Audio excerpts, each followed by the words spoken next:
ಮನಸಾರೆ ಕನ್ನಡ ಯೂಟ್ಯೂಬ್ ಚಾನಲ್ಗೆ ಸ್ವಾಗತ. ಯಾರೆಲ್ಲ ನಮ್ಮ ಚಾನಲ್ನ ಸಬ್ಸ್ಕ್ರೈಬ್ ಮಾಡಿಲ್ವೋ ಈಗಲೇ ಸಬ್ಸ್ಕ್ರೈಬ್ ಮಾಡಿ, ಬೆಲ್ ಬಟನ್ ಒತ್ತೋದು ಮಾತ್ರ ಮರಿಬೇಡಿ. Chia seeds protein, calcium, magnesium, ರಂಜಕ ಮುಂತಾದ ಪೋಷಕಾಂಶಗಳು ಈ ಬೀಜದಲ್ಲಿ ಸಮೃದ್ಧವಾಗಿದೆ.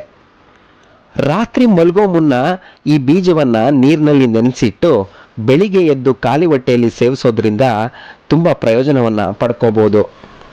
ಅಥವಾ ಯಾವುದೇ ಸಮಯದಲ್ಲಿ ಬೇಕಾದರೂ ನೀರಿನೊಂದಿಗೆ ಇದನ್ನು ಸೇವಿಸ್ಬೋದು.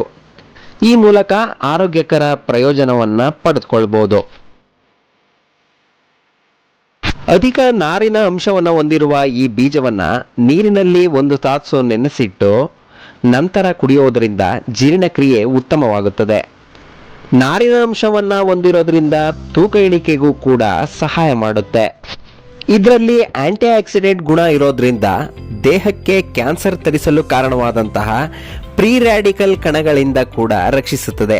ಹಾಗಾಗಿ ಕ್ಯಾನ್ಸರ್ಗೂ ಕೂಡ ಈ ಬೀಜ ರಾಮಬಾಣವಾಗಿದೆ. ಒಮೆಗಾ 3 ಪ್ರಭಾವಶಾಲಿ ಪ್ರಮಾಣದಲ್ಲಿದೆ.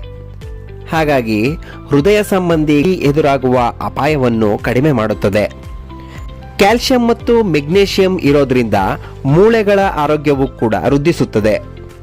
ಅಷ್ಟೇ ಅಲ್ಲದೆ ರಕ್ತದಲ್ಲಿನ ಸಕ್ಕರೆ ಮಟ್ಟವನ್ನು ಕೂಡ ನಿಯಂತ್ರಿಸುತ್ತದೆ.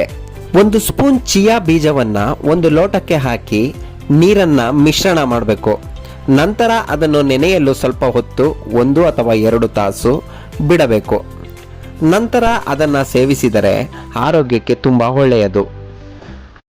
ನೆನೆಸಿಟ್ಟ ಚಿಯಾ ಬೀಜಕ್ಕೆ ನಿಂಬೆ ರಸ ಹಾಗೂ ಬೆಲ್ಲವನ್ನು ಕೂಡ ಸೇರಿಸಿ ಸೇವಿಸಬಹುದಾಗಿದೆ.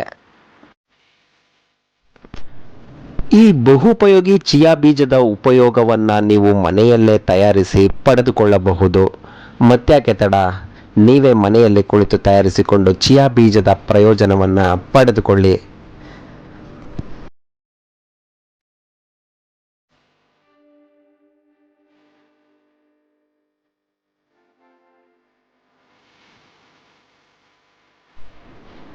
ಇನ್ನೂ ಹೆಚ್ಚು ಉಪಯುಕ್ತ ಮಾಹಿತಿಗಳಿಗಾಗಿ ನಮ್ಮ ಯೂಟ್ಯೂಬ್ ಚಾನಲನ್ನು ಸಬ್ಸ್ಕ್ರೈಬ್ ಮಾಡಿ, ಶೇರ್ ಮಾಡಿ, ಲೈಕ್ ಮಾಡಿ, ಹೀಗೆ ಸಪೋರ್ಟ್ ಮಾಡ್ತಾ ಇರಿ.